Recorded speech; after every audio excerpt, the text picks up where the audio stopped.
الحمد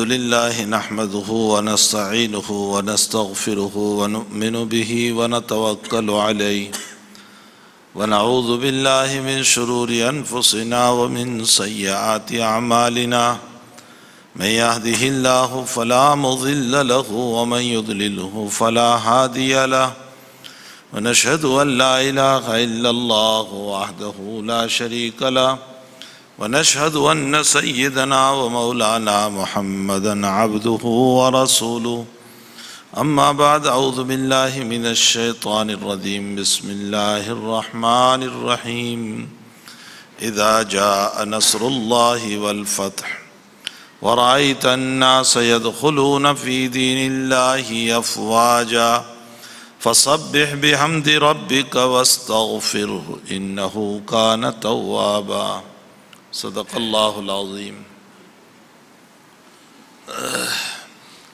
بزرگوں، بھائیوں، دوستوں، عزیزوں، یہ سورت وہ ہیں جس کو اکثر ہم اپنی نمازوں میں پڑھتے ہیں، زیادہ تر مغرب کی نماز میں اور اسی طرح سنن میں ہم اس سورت کو پڑھتے رہتے ہیں۔ اس سورت میں حق تعالیٰ جل شانہ و من والہ نے اپنے قرآن کے پڑھنے والوں کو دو باتوں کا سبق دیا ہے، اور وہ سبق بڑا ہی اہم ہے۔ میں نے اسی سبق کی اہمیت کو مد نظر رکھتے ہوئے اور اس صورت میں حق تعالیٰ جل شانہ نے ہمیں جو متوجہ فرمایا اس کی حقیقت کو سامنے رکھتے ہوئے میں نے اس صورت کو تلاوت کیا۔ اس کا پس منظر کچھ یہ ہے کہ اللہ کے نبی علیہ السلام مدینہ المنورہ تشریف لائے، اور مدینہ میں آئے ہوئے آپ کو 6 سال گزر گئے تھے۔ آپ کے دل میں داعیہ پیدا ہوا کہ میں عمرہ کروں۔ آپ نے اپنے صحابہ کے سامنے اپنے اس داعیے کا اظہار فرمایا کہ میرا جی چاہتا ہے کہ میں عمرے کے لیے جاؤں۔ حضرات صحابہ کرام کہنے لگے کہ یا رسول اللہ صلی اللہ علیہ وسلم، جہاں آپ کا جی چاہتا ہے وہاں ہمارا بھی جی چاہتا ہے، ہم بھی جائیں مکہ شریف اور وہاں عمرہ کریں۔ بعض روایتوں میں جیسا کہ واقدی نے نقل کیا ہے کہ نبی علیہ السلام نے خواب دیکھا تھا، اور خواب میں آپ نے اپنے آپ کو دیکھا کہ میں کعبۃ اللہ کا طواف کر رہا ہوں، تو آپ نے اپنے صحابہ کے سامنے اس کا اظہار فرمایا کہ میں کعبۃ اللہ کا طواف کر رہا ہوں، تو میرے دل میں جذبہ ہے کہ میں مکے جاؤں۔ میرے بھائیوں، دیکھو اپنے دلوں میں نیک کاموں کے جذبے کا پیدا ہونا یہ اللہ کی طرف سے انعام ہے۔ کبھی اللہ کی طرف سے خصوصی رحمت ہم پر ہوتی ہے تو جی چاہتا ہے 2 رکعت نماز پڑھ لیں۔ بہت سی مرتبہ ایسا ہوتا ہے کہ جی چاہتا ہے 2 رکعت نماز پڑھ لیں، کبھی جی چاہتا ہے میں تھوڑا سا قرآن پڑھ لوں، کبھی جی چاہتا ہے میں تھوڑا سا صدقہ کر دوں، اللہ کے راستے میں کچھ دے دوں۔ یہ سب جو دل میں جذبات پیدا ہوتے ہیں، جب بھی یہ جذبے پیدا ہو فوراً عمل کر لو، فوراً عمل کرو۔ مثلاً ابھی ہم مسجد میں آئے اور مسجد میں آتے ہی دل میں یہ خواہش ہوئی کہ لاؤ میں 2 رکعت اور پڑھوں، تو اسی وقت پڑھ لو۔ یہ نہ سوچو کہ میں بعد میں پڑھوں گا، نماز کے بعد پڑھ لوں گا، ایسا نہ سوچو، فوراً پڑھ لو، اس لیے کہ یہ اللہ کے مہمان ہیں۔ یہ جو دل میں جذبات ہوتے ہیں نا، یہ اللہ کے مہمان ہیں، اور مہمان کی جتنی قدر ہم کریں گے مہمان آئے گا۔ یہ دستور ہے دنیا کا کہ میں میرے گھر پہ مہمان کی قدر کرتا ہوں تو دوسری مرتبہ مہمان سوچے گا کہ اچھا ان کے مکان پہ جانا چاہیے، یہ اکرام کرتے ہیں، تعظیم کرتے ہیں۔ اور اگر مہمان میرے مکان پر آیا اور میں نے اس کا اکرام نہیں کیا، تکریم نہیں کی، تعظیم نہیں کی، بلکہ منہ چرایا، گھر میں غصے کا اظہار کیا، وہ سمجھے گا کہ یہاں میرا اکرام نہیں ہے، وہ دوسری مرتبہ نہیں آئے گا۔ ظاہر سی بات ہے کہ یہ جو نیک کاموں کے جذبات دلوں میں پیدا ہوتے ہیں، یہ اللہ کی طرف سے مہمان ہیں۔ اس وقت اس کا اکرام یہ ہے کہ اس کو ادا کر لو، اگر ادا کیا تو اور نیک عمل کے جذبے دلوں میں پیدا ہوں گے، اور اگر عمل نہیں کیا تو پھر نیک اعمال کے جذبے دلوں میں پیدا ہونا ختم ہو جائے گا۔ اس لیے یہ جو نیک اعمال کے داعیے دلوں میں پیدا ہوتے ہیں اس کو فوراً کر لینا چاہیے۔ دل میں آیا اللہ میں $2 صدقہ کر دوں، کر دو، اسی وقت کر دو۔ دل میں آیا میں 2 رکعت نماز پڑھ لوں، اسی وقت پڑھو۔ سابقوا الی مغفرۃ من ربکم وجنۃ ارضها السماوات والارض اعدت للمتقین، اللہ کی مغفرت کی طرف اور اللہ کی عبادت کی طرف چلو۔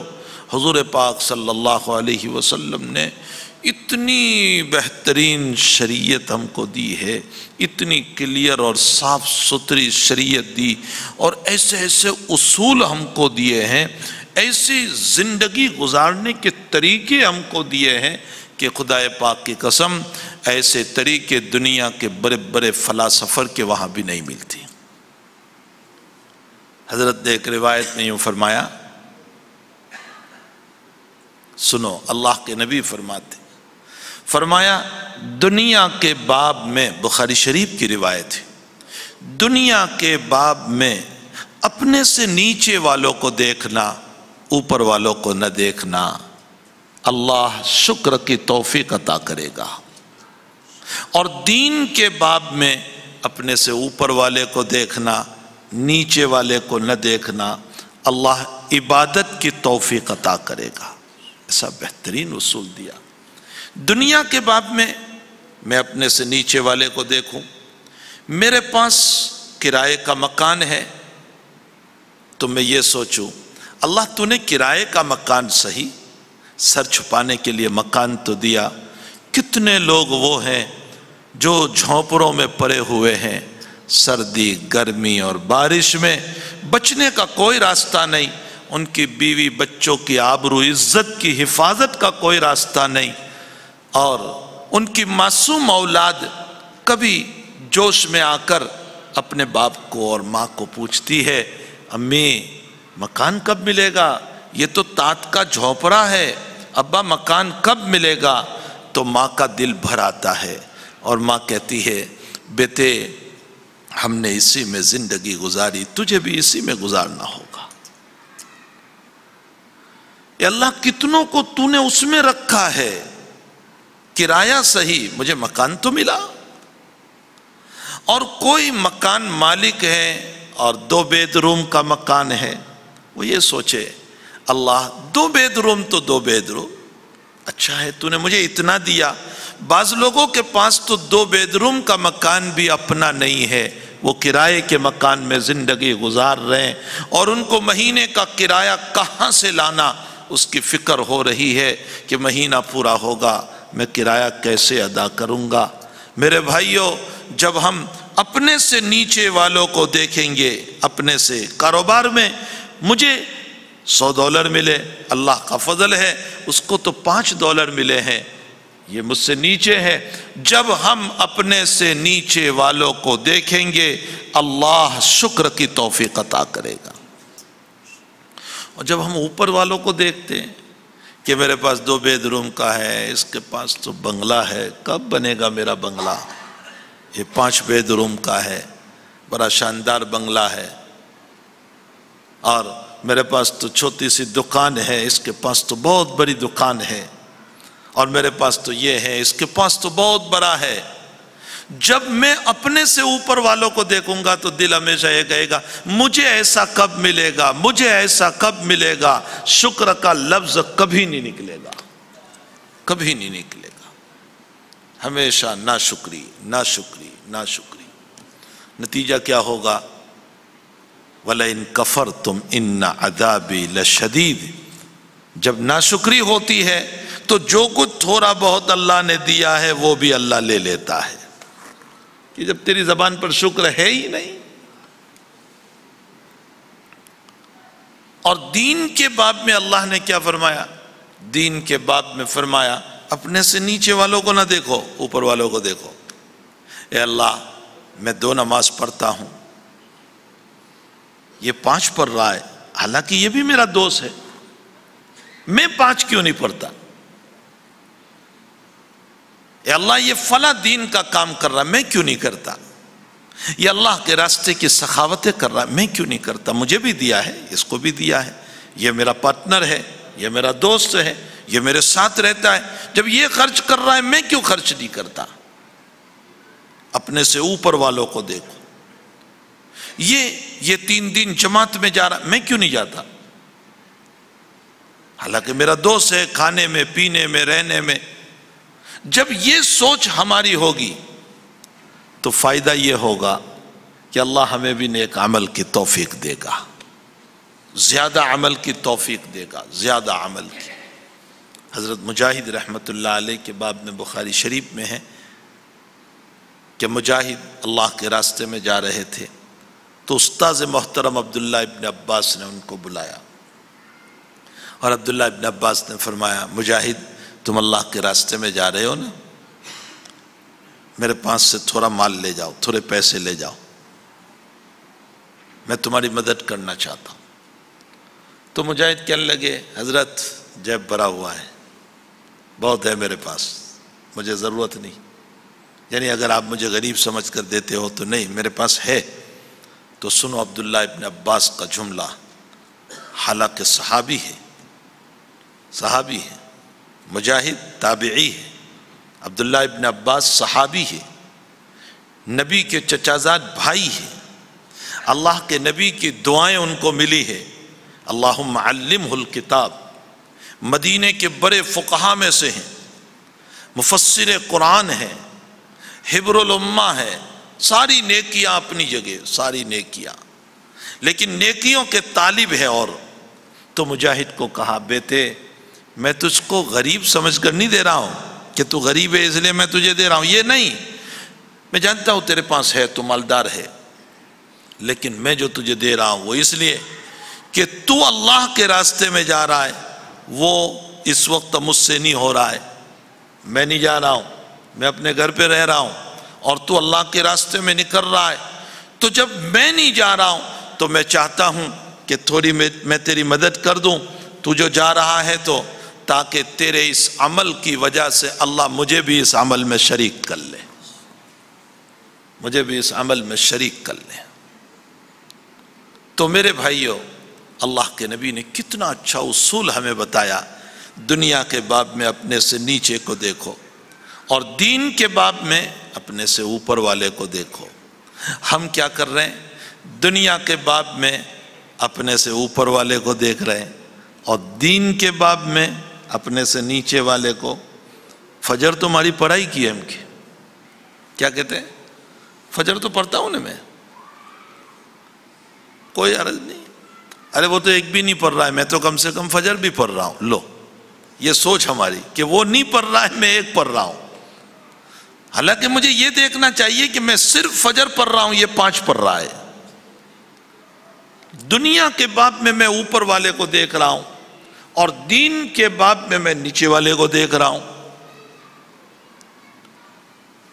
حالانکہ نبی علیہ السلام نے ہمیں الٹا اصول بتایا. ترمذی شریف کی روایت ہے، رسول اللہ صلی اللہ علیہ وسلم نے ایک اور اصول فرمایا. آقا صلی اللہ علیہ وسلم فرماتے ہیں احبب حبیبک حولا ما عسى ان يكون بغيضك يوما ما وابغض بغيضك حولا ما عسى ان يكون حبیبک یوما ما. فرمایا اپنے دوستوں سے اتنی دوستی کر، اپنے دوستوں سے اتنی دوستی کر کہ دوستی میں ساری راز کی باتیں نہ کہہ دے. کتنا پیارا اصول بیان کر رہے ہیں. اپنے دوستوں سے اتنی دوستی کر کہ دوستی میں ساری راز کی باتیں نہ کہہ دے. کل کو تیری اس سے دشمنی ہوگی، تجھے پچھتانا پڑے گا کہ میرے سارے ویک پوائنٹ اس کے پاس ہے. نتیجہ یہ ہوگا کہ وہ میرے ویک پوائنٹ کو پکڑ کے مجھے ذلیل کرنے کی کوشش کرے گا۔ آج دنیا میں کیا ہو رہا ہے؟ میں نے محبت میں اپنے اندر کی ساری باتیں کہہ ڈالی، کل کو میری دشمنی ہوئی، اب یہ میرے ویک پوائنٹ سے غلط فائدہ اٹھائے گا کہ ہاں تو نے ایسا بھی کیا تھا۔ آج کل اس کو کہا جاتا ہے بلیک میل۔ اللہ کے نبی نے فرمایا دوستی میں اتنا بھی میٹھا نہ بننا کہ ساری راز کی باتیں کہہ دے۔ ایسے اصول کون بتا سکتا ہے ہمیں؟ ایسی زندگی گزارنے کے طریقے کون بتا سکتا ہے ہمیں؟ کتنے پیار سے حضور پاک صلی اللہ علیہ وسلم، بخاری شریف میں روایت ہے، اللہ کے حبیب نے فرمایا کہ بڑا مشکیزہ ہو، بڑا مٹکا ہو، بڑا کولر ہو، نبی علیہ السلام فرماتے یوں اٹھا کر نہ پینا، گلاس میں پیالے میں پانی لے کر پینا، اس طرح اٹھا کر نہ پینا۔ یہ حلال حرام کا مسئلہ نہیں ہے، یہ جائز ناجائز کا مسئلہ نہیں ہے، کسی نے اٹھا کر پی بھی لیا کوئی عرض نہیں۔ پھر نبی کیوں منع فرما رہے ہیں؟ مسئلے کی حیثیت سے نہیں، نبی اس لیے منع فرما رہے ہیں میرے امتی اتنا بڑا کولر اٹھا کر تو نے پیا، قابو میں نہیں رہ سکا، یا تو اندر زور سے چلا جائے گا، تیرے قلب پر اٹیک ہوگا، نہیں تو اوپر پانی گرے گا، تیرے سارے کپڑے خراب ہوں گے۔ تیرا نبی محبوب رحمت للعالمین ہے، تے امتی تیری اس تکلیف کو بھی تیرا نبی برداشت نہیں کر رہا ہے۔ کتنے پیار سے فرمایا، بخاری شریف میں ہے، ایک سوز پہن کر اور دوسرا سوز نکال کر، ایک چپل پہن کر دوسرا چپل نکال کر نہ چل، اس طرح نہ چل۔ یہ حلال حرام کا مسئلہ نہیں، کوئی چلنا چاہے چل سکتا ہے، کوئی عرض نہیں، کوئی گناہ تھوڑے ہی ہوگا اس پر۔ پھر نبی کیوں منع کر رہے ہیں؟ فرمایا جب تو ایک چپل پہنا، ایک نہیں پہنا، ایک سوز پہنا، ایک نہیں پہنا، تو اونچ نیچ ہو جائے گا، تو گر جائے گا، تجھے چوٹ آئے گی۔ رحمت والا نبی اس کو بھی برداشت نہیں کر رہا ہے۔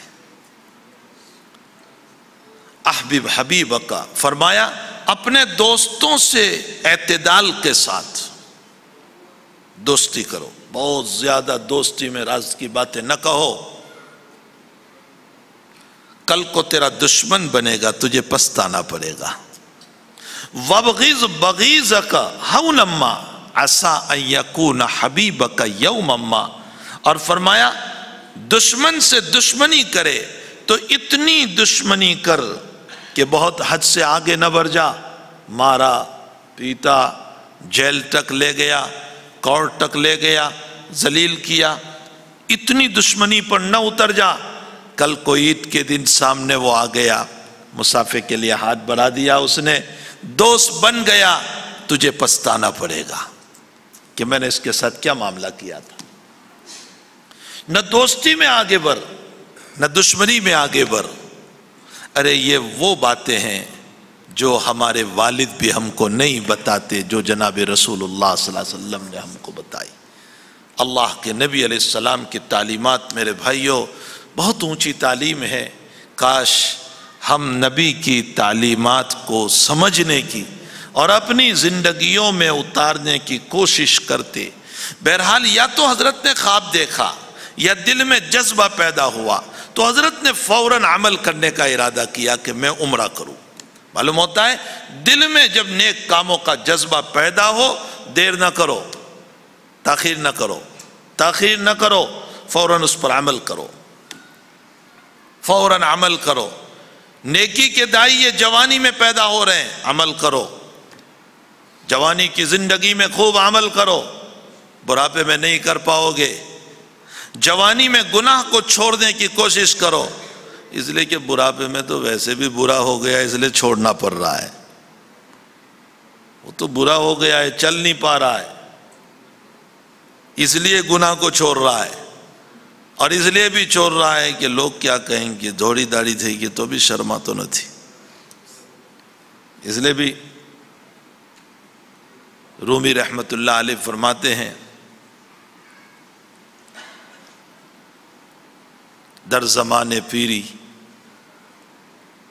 گرگ ظالم می شود پرہیزگار، در پیری گرگ ظالم می شود پرہیزگار، در جوانی توبہ کردن شیو اے پیغمبرا۔ فرمایا بڑھاپے میں تو ظالم شیر بھی صوفی بن جاتا ہے۔ شیر ہوتا ہے نا لائن، واغ، جب برا ہو گیا پاؤں ہی اس کے چل نہیں رہے تو وہ صوفی بن کر کونے میں پڑا رہتا ہے، ورنہ جوانی میں ہرنوں کو بھی پھاڑ ڈالا اور انسان کو بھی پھاڑا اور بھینس کو بھی کھا گیا اور ہاتھی پر بھی حملہ کیا اور نہ معلوم کیا کیا کیا۔ فرمایا بڑھاپے میں تو لائن اور شیر بھی صوفی بن جاتا ہے، اور انسان اگر تو بڑھاپے میں صوفی بنا تو کوئی کمال نہیں ہے۔ در جوانی توبہ کردن شیو اے پیغمبرا، اپنی جوانی میں توبہ کرنا یہ ہے پیغمبروں کا طریقہ، اپنی جوانی میں توبہ۔ یوسف علیہ السلام اپنی جوانی میں اپنی ذات کو بچا رہے ہیں کہ میری ذات برائی کی طرف نہ جا سکے۔ اور دیکھو مجھے ایک بات یاد آئی، قرآن میں اگر کمپیر کرے ایک واقعے کا تو آدم کے دو بیٹے حابیل اور قابیل دونوں لڑ رہے ہیں ایک لڑکی سے نکاح کے سلسلے میں۔ قابیل کا نکاح جائز نہیں، حابیل کا جائز ہے، تو قابیل نے اس لڑکی سے نکاح کرنے کے لیے اپنے بھائی حابیل کو قتل کر دیا ایک لڑکی کے لیے۔ ہاں خواہشات جو ہے نا میرے بھائیوں، انسان کو کہاں سے کہاں پہنچا دیتی ہے۔ خواہشات انسان کو حرام کھانے پر، قتل پر، حتیٰ کہ بہن اور بیوی کی عزت کے لوٹنے پر بھی پہنچا دیتی ہے۔ شیخ سعدی رحمت اللہ علیہ فرماتے ہیں، ہمارے مدرسوں میں ایک کتاب پڑھائی جاتی ہے غلستان، اب تو ظالموں نے ان کتابوں ہی کو نکال دیا۔ شیخ سعدی رحمت اللہ علیہ فرماتے ہیں کہ انسان جب شرافت پر آتا ہے، تقوی پر آتا ہے، ورع پر آتا ہے، پرہیزگاری پر آتا ہے، تو اللہ اس کو وہ مقام نصیب کرتا ہے کہ جس مقام پر جبریل بھی نہیں پہنچ سکتے۔ اگر یکسرے موئے برتر پرم، فروغ تجلی بسوجت پرم۔ اور انسان جب شرارت پر، بدتمیزیوں پر، بد اخلاقیوں پر اترتا ہے تو یہ کام کرتا ہے جیسے سور اور خنزیر کیا کرتے ہیں، تحت الثری میں گرتا ہے۔ پھر یہ نہیں دیکھتا کہ میں زنا کر رہا ہوں اور میرا باپ مجھ کو دیکھ رہا ہے، میری ماں مجھ کو دیکھ رہی ہے، یہی حال سور اور خنزیر کا ہے۔ پھر وہ یہ نہیں دیکھتا کہ میرا باپ میری ماں مجھ کو دیکھ رہی ہے، پھر وہ یہ نہیں دیکھتا کہ میرے لوگ مجھے دیکھ رہے ہیں۔ وہ برائیوں پر جب اترتا ہے تو اس کا عالم یہ ہوتا ہے۔ تو جوانی میں توبہ کرنا، قابیل نے اپنے بھائی حابیل کو قتل کر دیا، یہ دنیا کا پہلا مردر کیس تھا اور دنیا کی پہلی موت تھی۔ قابیل کو یہی پتہ نہیں کہ میں اپنے بھائی کو کیا کروں۔ اب اللہ نے دو کوے بھیجے، دونوں کوے لڑے، ایک کوے نے دوسرے کو مارا، وہ مر گیا۔ پھر زندہ کوے نے اپنے پاؤں سے کھدا تیار کیا اور مرے ہوئے کوے کو ڈال دیا۔ تو قابیل نے دیکھا کہ اچھا مجھے بھی میرے بھائی کے ساتھ اسی طرح کرنا چاہیے، اس نے بھی قبر کھودی اور اپنے بھائی کو اندر ڈال دیا اور بند کر دیا۔ اللہ کہتا ہے فَبَعَثَ اللَّهُ غُرَابًا يَبْحَثُ فِي الْأَرْضِ لِيُرِيَهُ كَيْفَ يُوَارِي سَوْءَةَ أَخِيهِ۔ اللہ کہتا ہے او انسانوں، میں نے دفن کا طریقہ تم کو کووں سے سکھایا، کووں سے سکھایا۔ اب سوال یہ ہوتا ہے کہ قابیل نے اپنے بھائی حابیل کو اس لڑکی کو حاصل کرنے کے لیے قتل کر دیا، لیکن وہ لڑکی ہمیشہ قابیل کے لیے حرام تھی، کیا قتل کرنے سے حلال ہو جائے گی؟ نہیں، جو حرام ہے وہ حرام رہے گی۔ ایک آدمی اپنے خالو کو قتل کر دے اپنی خالہ سے نکاح کے لیے کہ میں میری خالہ سے نکاح کروں، اس کے لیے اپنے خالو کو، اپنے ماسا موساجی کو قتل کر دے، تو کیا خالہ حلال ہو جائے گی؟ خالو کے قتل کرنے سے خالہ حلال نہیں ہوتی۔ اس لڑکی کے حاصل کرنے کے لیے بھائی کو قتل کر دینے سے وہ لڑکی ہمیشہ کی حرام تھی، وہ حلال نہ ہوئی، لیکن اور مصیبت میں پھنسا۔ وہ کیا مصیبت میں؟ جناب رسول اللہ صلی اللہ علیہ وسلم نے فرمایا قیامت تک جتنے قتل ہوتے رہیں گے ہر قتل کا ایک گناہ قابل کے حصے میں لکھا جائے گا۔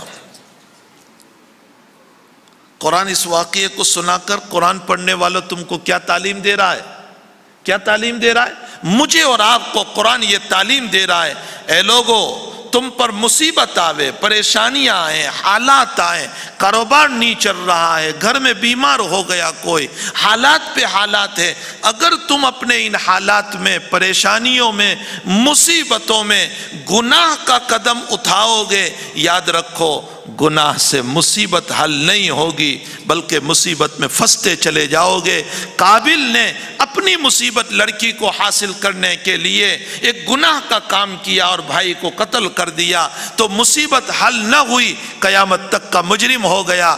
قرآن کے پڑھنے والوں، اگر تم بھی اپنی مصیبتوں کا حل اور پریشانیوں کا حل اگر گناہوں میں تلاش کرو گے، مصیبتیں حل نہیں ہوگی بلکہ اور مصیبتوں میں پھنستے چلے جاؤ گے۔ اس کے مقابلے میں قرآن ایک واقعہ اور بیان کرتا ہے۔ یوسف علیہ السلام پر بہت بڑی مصیبت آئی اور وہ جس نے کھلایا پلایا بڑا کیا پروان چرایا، جس کے گھر میں آپ بڑے ہوئے، جس کے ہاتھوں سے نوالے کھائے، وہ عورت خود یوسف کو کہہ رہی ہے آ جاؤ، میں سنور کر بیٹھی ہوئی ہوں، تیار ہوں تمہارے لیے، تم اپنی خواہشات پوری کر لو میرے ساتھ، اور سامنے سے بلا رہی ہے۔ اور بادشاہ کی بیوی خوبصورتی میں کمی نہیں ہوگی، اور پھر مصر کی خوبصورتی مشہور، اور دیکھنے والا کوئی نہیں، اور سامنے سے دعوت مل رہی ہے۔ یوسف پر بہت بڑی مصیبت آئی۔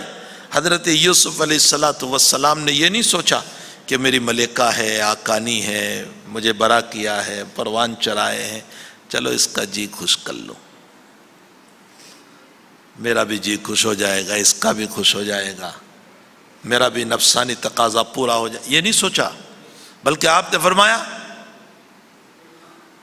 انہو ربی احسن مثوائی انہو لا یفلح الظالمون، معاذ اللہ، اللہ کی پناہ، میرے رب نے میری تربیت کی، مجھے کنویں سے اٹھایا اور کیسی مصیبتوں سے مجھے نکال کر تیرے مکان پر پہنچایا اور مجھے عزت عطا فرمائی، اتنا بڑا مجھ پر میرے رب کا احسان، اور میں اس کے خلاف گناہ کروں؟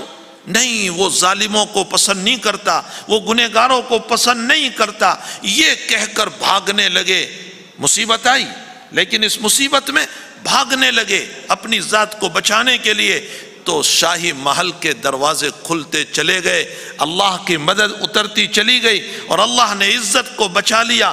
قرآن اس واقعے کو نقل کر کے قرآن کے پڑھنے والوں کو تعلیم دے رہا ہے، اے لوگو تم پر مصیبت آئے، پریشانیاں آئیں، حالات آئیں، کاروبار نہ چلے، گھر میں بیمار ہو جائیں، کوئی مسئلہ ہو جائیں، یاد رکھو اگر تم نے اپنی مصیبتوں میں اللہ کی طرف رجوع کیا، جیسے یوسف نے اپنی مصیبت میں اللہ کی طرف رجوع کیا، تو اللہ تمہاری مصیبت کو کھول دے گا اور آسانیاں پیدا کر دے گا، جیسے یوسف کے لیے آسانیاں پیدا کر دی۔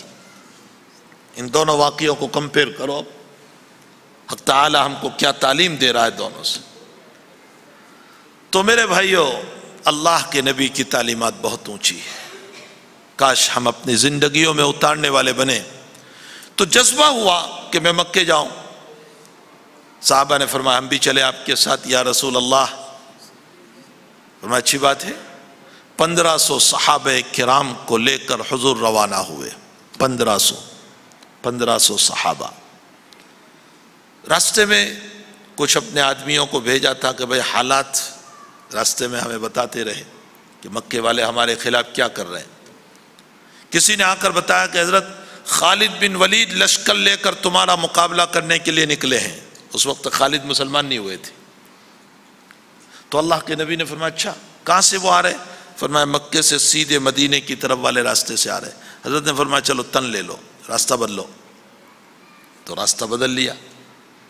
حضرت چلے گئے جدے کی طرف، اور جدے سے مکے کی طرف آ رہے، اس لیے کہ حدیبیہ جو ہے نا، حدیبیہ وہ مدینے سے مکے نہیں آتا، وہ جدے سے مکے آتا ہے۔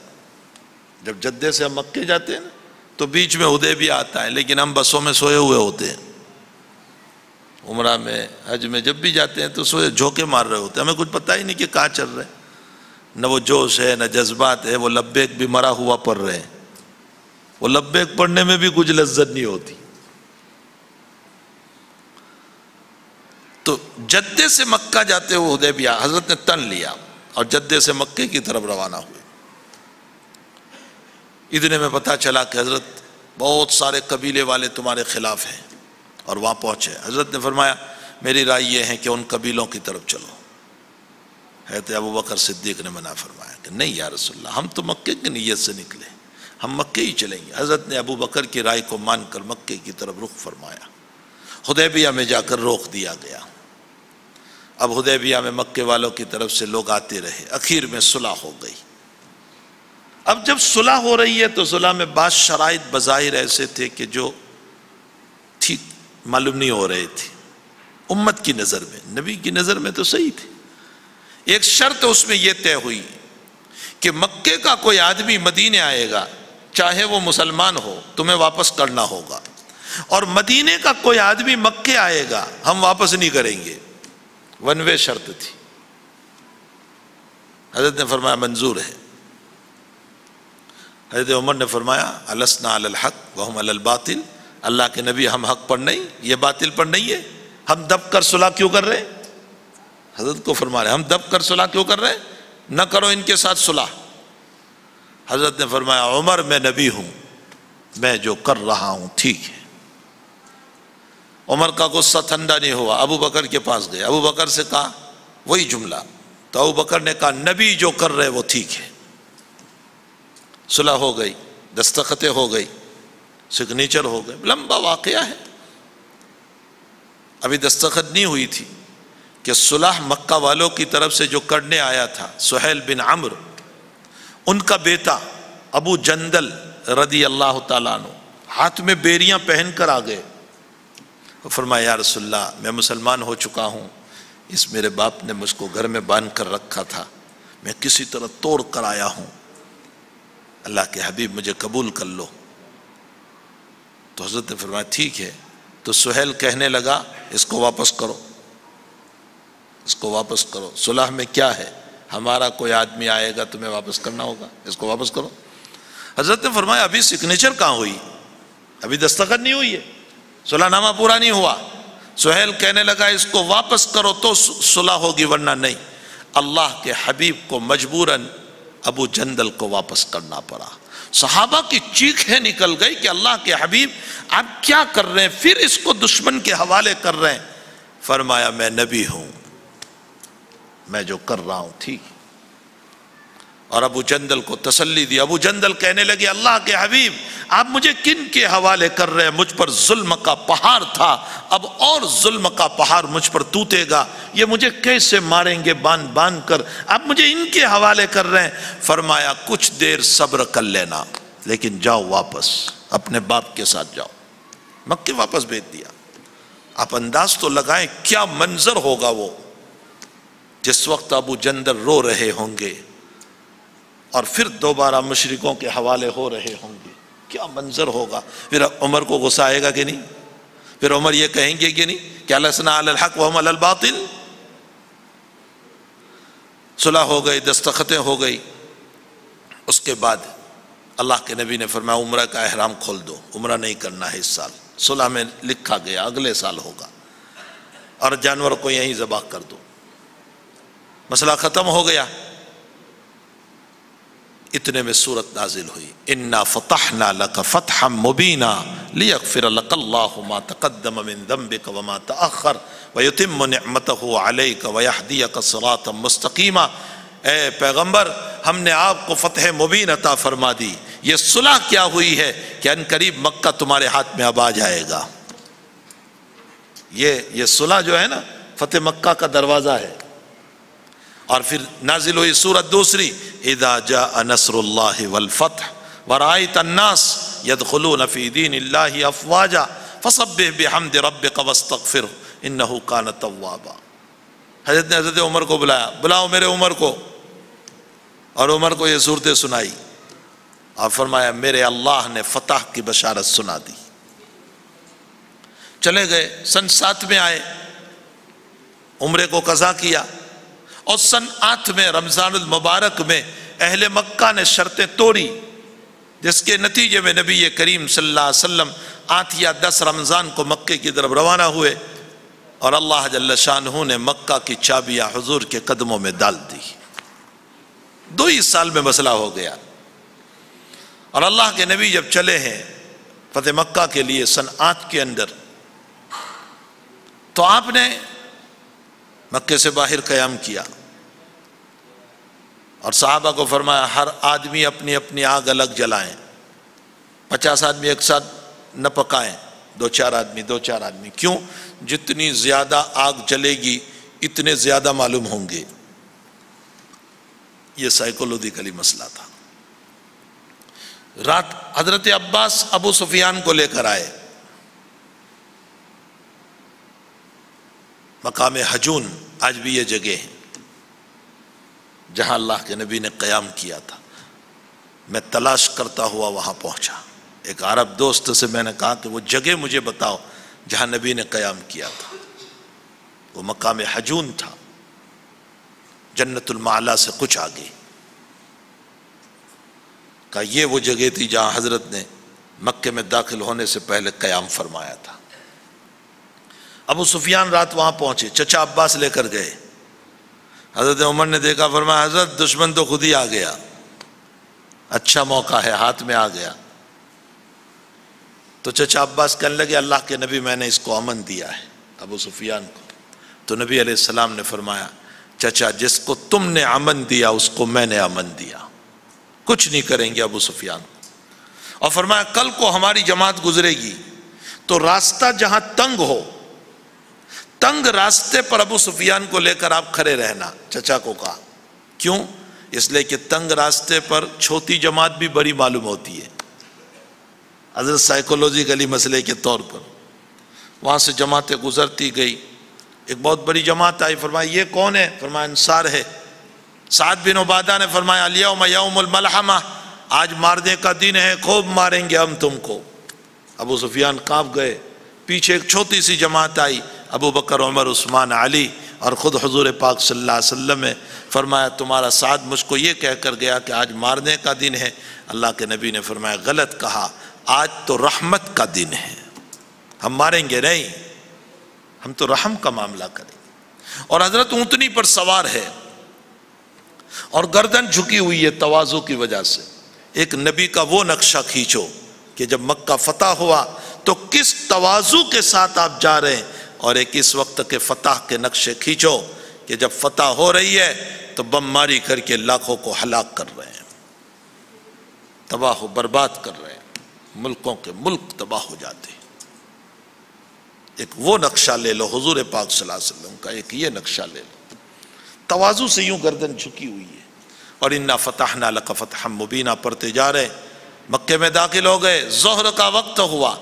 بلال کو کہا بلال مکے میں آج پہلی اذان ہوگی، تم کعبۃ اللہ کے اوپر چڑھ کر اذان دو۔ بلال اوپر چڑھے اور اوپر چڑھ کر اذان دی۔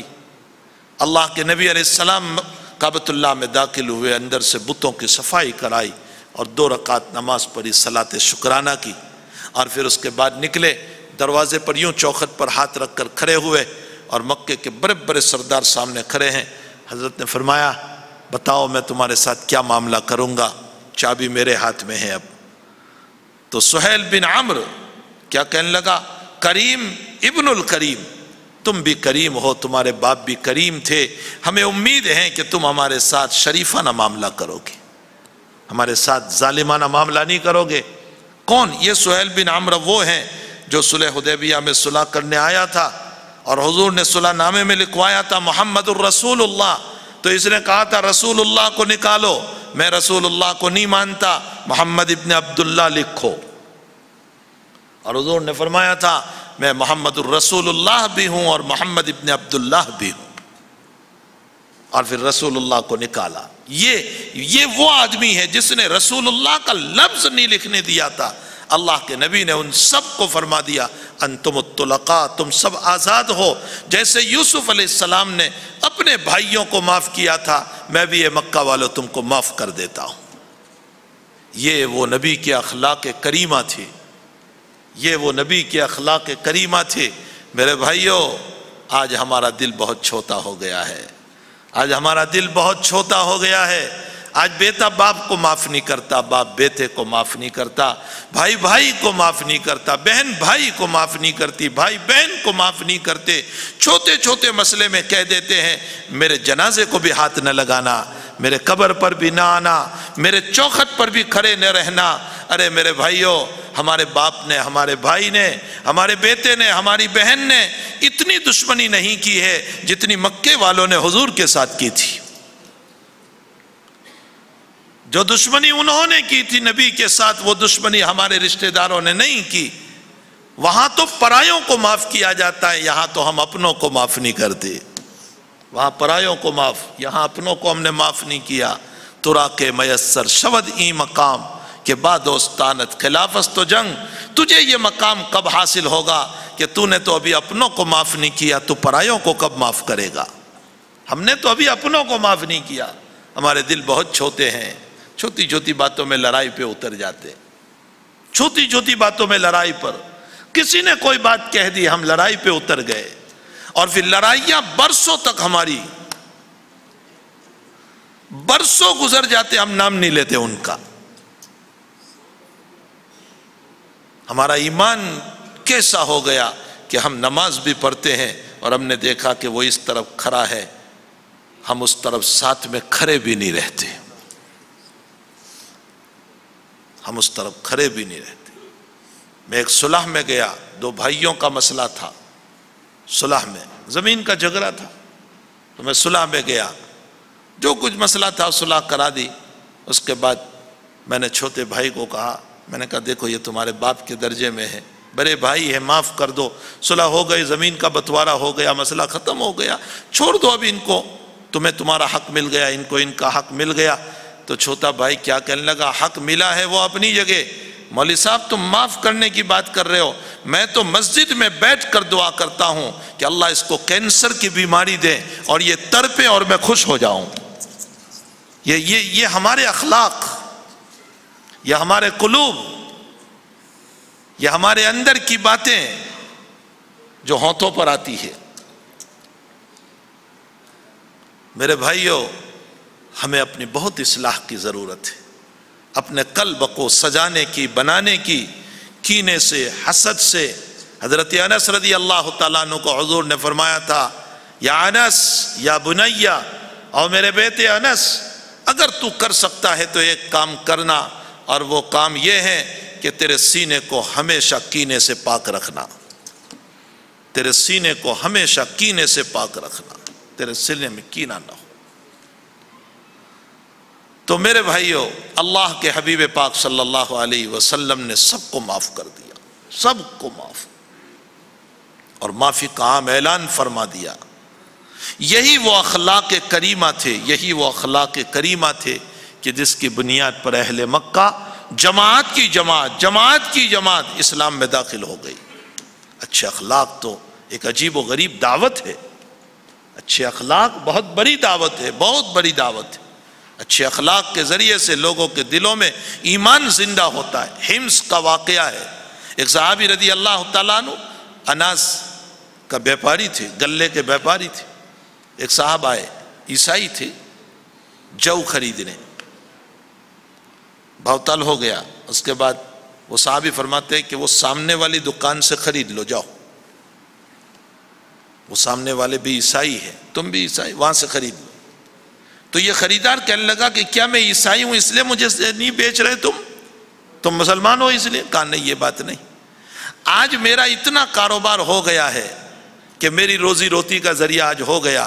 وہ سامنے جو دکان والا ہے نا، صبح سے شام تک اس کا کاروبار نہیں ہوا، وہ بیچارہ ایسے ہی بیٹھا ہوا ہے، آج کی اس کی روزی کا نظام نہیں ہوا ہے، اگر تم اس سے خرید لوگے تو اس کی روزی کا نظام ہو جائے گا۔ اچھے اخلاق پیش کیے، اس نے جا کر وہاں سے خریدا، اس کو یہ واقعہ بھی سنایا کہ مجھے اس مسلمان نے یہاں بھیجا اور یہ کہہ کر بھیجا، اور 2-4 دن کے بعد وہ خریدار پھر اس صحابی کے پاس آتے ہیں اور ان صحابی سے آ کر کہتے ہیں کہ تم نے مجھے جو نہیں دیا، نہیں بیچا، لیکن تم نے میرے دل کو خرید لیا، میرا دل تم پر گرویدہ ہو چکا ہے، فدا ہو چکا ہے، تمہارے یہ اخلاق ہے تو تمہارے نبی کے کتنے اونچے اخلاق ہوں گے، آپ مجھے کلمہ پڑھا دیجئے اشہد ان لا الہ الا اللہ۔ اچھے اخلاق تو بہت بڑی دعوت ہے، بہت بڑی دعوت ہے۔ اچھے اخلاق کے ذریعے سے ہم اسلام کو پھیلا سکتے ہیں، لوگوں کے دلوں میں اسلام کی، ایمان کی عظمت پیدا کر سکتے ہیں۔ اہل مکہ کے دلوں میں اللہ کے نبی نے اچھے اخلاق سے ایمان کو گھسا دیا، بٹھا دیا، اور جماعت کی جماعت اسلام میں داخل ہو گئی۔ اب اللہ نے جو سورت اتاری تھی اذا جاء نصر اللہ، جب اللہ کی نصرت اور مدد آ جائے، والفتح، فتح آ جائے، یہاں پہلا سبق ہم کو یہ دیا کہ پیغمبر تمہیں جو فتح ملے گی، مکہ فتح ہوگا اور نصرت ملے گی، اپنا کمال نہ سمجھنا، نصر اللہ، اللہ ہی تمہیں دینے والا ہے۔ اصلاح کی گئی، اپنا کمال نہ سمجھنا۔ میرے بھائیو، تم دین کا کام کر رہے ہو، نماز پڑھ رہے ہو، دین کا کام، دعوت دے رہے ہو، تبلیغ کر رہے ہو، بیان کر رہے ہو، پڑھا رہے ہو، صدقہ کر رہے ہو، کسی غریب کو دے رہے ہو، کسی کا تعاون کر رہے ہو، اپنا کمال نہ سمجھو، اللہ کا فضل ہے کہ اس نے توفیق عطا فرمائی۔ اذا جاء نصر اللہ والفتح، اس کا فضل کرم ہے کہ اس نے ہم کو توفیق عطا فرمائی۔ میں نے وہاں کینیڈا میں کہا کہ 20 گھنٹے کا روزہ، 20 گھنٹے کا، میرے بھائیوں کس کی ہمت تھی کہ وہ 20 گھنٹے بھوکا پیاسا رہتا، لیکن وہ 20 گھنٹے بھوکے رہ رہے ہیں۔ انگلینڈ میں 20، 21 گھنٹے، 22 گھنٹے بھوکے رہ رہے ہیں۔ 1:15 بجے ان کی سحری عین ہوتی ہے اور 9:30 بجے ان کا افطاری ہو رہی ہے۔ یہ 22 گھنٹے کا روزہ، میں نے کہا میری آپ کی ہمت کہاں تھی اگر اللہ مدد نہ کرتا تو؟ اللہ کی توفیق کے بغیر کچھ نہیں ہوتا۔ اذا جاء نصر اللہ والفتح، پہلی بات ہم کو یہ سکھائی۔ ورائیت الناس، اور لوگوں کو دیکھو کہ جماعت کی جماعت اسلام میں داخل ہو رہی ہے، فی دین اللہ افواجا، تو یہ پیغمبر اب تمہارا کام یہ ہوگا کہ تم جس مشن کو اور جس کام کو لے کر آئے تھے وہ کام پورا ہو گیا۔ مکے میں ایمان پہنچ گیا تو پوری دنیا میں ایمان جائے گا اب، اس لیے اب آپ اے پیغمبر مرنے کی تیاری کیجئے۔ نبی کو کہا جا رہا ہے مرنے کی تیاری کیجئے، توشہ تیار کر لیجئے، اب آپ دنیا سے رخصت ہونے والے ہیں۔ اسی لیے اذا جاء نصر اللہ اتری تو بخاری شریف میں ہے کہ سارے لوگ خوش ہو رہے تھے، صحابہ خوشیاں منا رہے تھے، واہ مکہ فتح ہوگا، مکہ فتح ہوگا، مکہ فتح ہوگا، اور ابو بکر صدیق کونے میں بیٹھ کر رو رہے ہیں۔ تو لوگوں نے کہا ما بال ھذا الشیخ، اس بڈھے کو کیا ہو گیا کہ اس میں تو فتح کی بشارت سنائی گئی اور ابو بکر صدیق رو رہے ہیں۔ راوی حدیث فرماتے، بخاری شریف میں ہے، فرمایا ہمیں نہیں پتا تھا لیکن ابو بکر سمجھ گئے تھے کہ جب مکہ فتح ہوگا تو نبی بھی ہم سے رخصت ہو جائے گا۔ اس پر ابو بکر رو رہے تھے کہ پھر نبی رہیں گے نہیں، ان سے ہماری جدائی ہو جائے گی، موت ہو جائے گی۔ وَقَانَ أَبُو بَكْرَ أَعْلَمُنَا، ابو بکر ہم میں سب سے بڑے جاننے والے تھے۔ فرمایا پیغمبر جب مکہ فتح ہو گیا آپ تیاری کرو آخرت کی۔ کیا تیاری؟ توشہ، کھانا پینا، کیا تیاری کرو گے؟ فَسَبِّحْ بِحَمْدِ رَبِّكَ، تسبیح پڑھو، تحمید کرو اور استغفار کرو اپنے رب سے۔ جس نبی کا کوئی گناہ نہیں اس کو اللہ کہہ رہا ہے مرنے سے پہلے استغفار کر، اور مجرم اور گنہگار بندو، کیا ہمیں اللہ نہیں کہہ رہا ہے کہ ہم استغفار کریں اللہ سے؟ اس نبی کو جب اللہ کہہ رہا ہے کہ استغفار کر تو ہمیں تو اور بھی استغفار کرنا چاہیے۔ ان کا تو کوئی قصور نہیں تھا، کوئی گناہ نہیں تھا۔ فَسَبِّحْ بِحَمْدِ رَبِّكَ وَاسْتَغْفِرْ، یہ دوسرا سبق ہم کو ملا۔ ہم تسبیح پڑھے، تحمید کرے، استغفار، اور خصوصاً وہ لوگ جن کی عمریں ہو چکی ہیں، جو 60 70 سے اوپر جا رہے ہیں، ان کو تو اور زیادہ اللہ کی طرف رجوع کرنا چاہیے، اس لیے کہ وہ قبر کی طرف جا رہے۔ فَسَبِّحْ بِحَمْدِ رَبِّكَ وَاسْتَغْفِرْ إِنَّهُ كَانَ تَوَّابًا، وہ بہت توبہ کو قبول کرنے والا ہے۔ میرے بھائیو، اس صورت میں 2 سبق ملے۔ ایک تو یہ کہ جب بھی کوئی نیک کام ہو اللہ کی طرف منسوخ کرو، اس اللہ نے کروایا میرے بس میں نہیں تھا، اور دوسرا ہمیں تسبیح، تحمید، استغفار، اس کے ذریعے سے ہمیں اپنی آخرت کے توشے کو تیار کرنے کی ضرورت ہے۔ اللہ جل شانہ اس صورت کے تقاضوں پر ہم سب کو عمل کی توفیق عطا فرمائے۔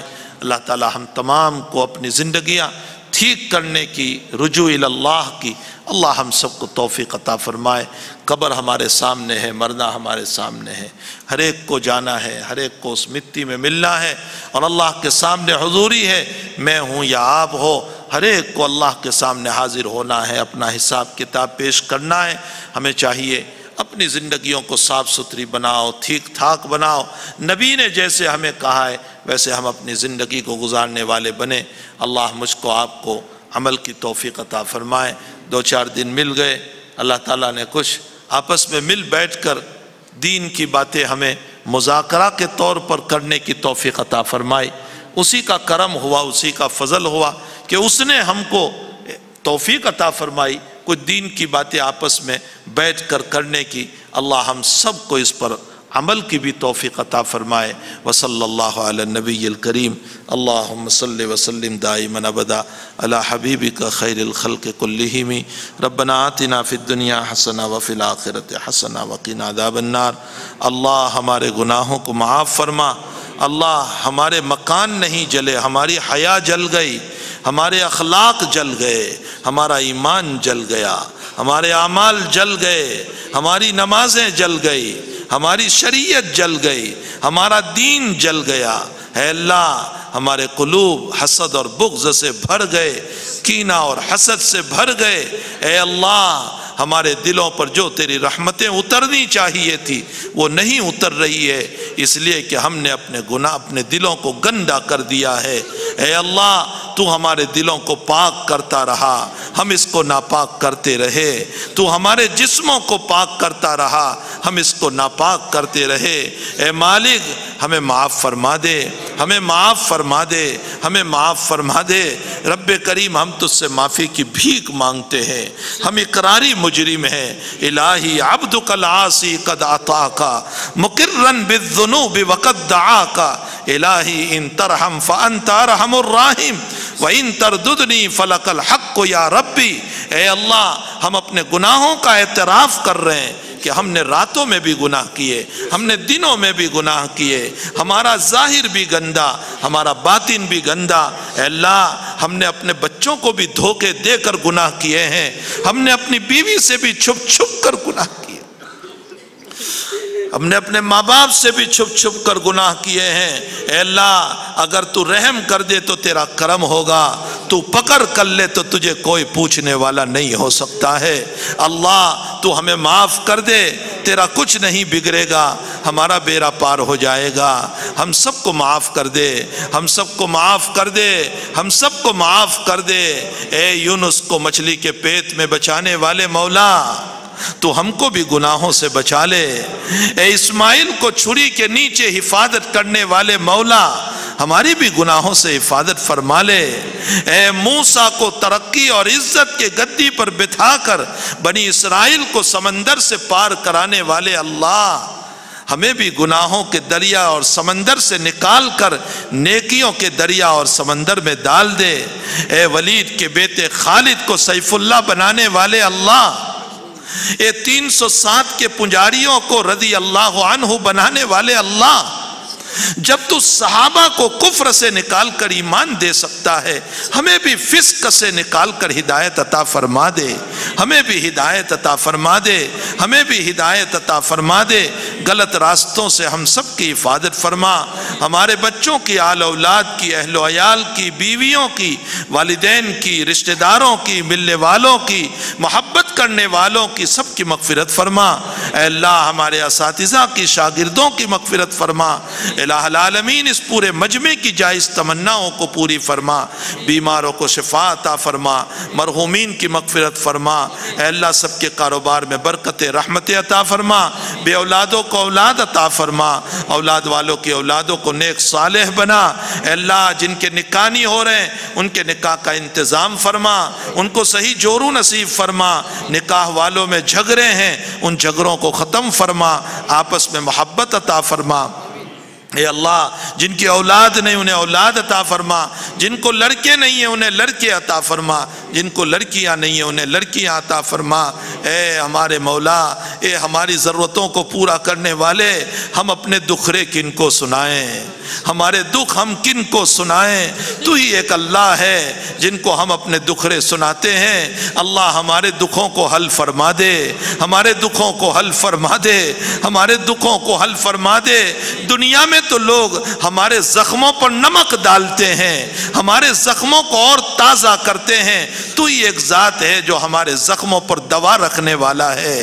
اے مالک ہمارے زخموں کو اچھا بنا دے، دکھوں کو دور فرما دے، ہم سب کی دلی مرادوں کو جائز تمناؤں کو پوری فرما۔ اے اللہ اس سفر میں جو کچھ باتیں تیری طرف سے ہوئی ہے اسے قبول فرما، اور نفس کی طرف سے ہوئی ہے اس سے ہم سب کی حفاظت فرما۔ اللہ ہماری دعاؤں کو اپنے فضل و کرم سے مخلصین کی آمینوں کے ساتھ قبول فرما۔ اے اللہ جنہوں نے جس طرح بھی اکرام کیا، تعظیم کی، الہ العالمین سب کو جزائے خیر عطا فرما، سب کو بہترین بدلہ عطا فرما۔ وصلی اللہ علی النبی الکریم برحمتک یا ارحم الراحمین۔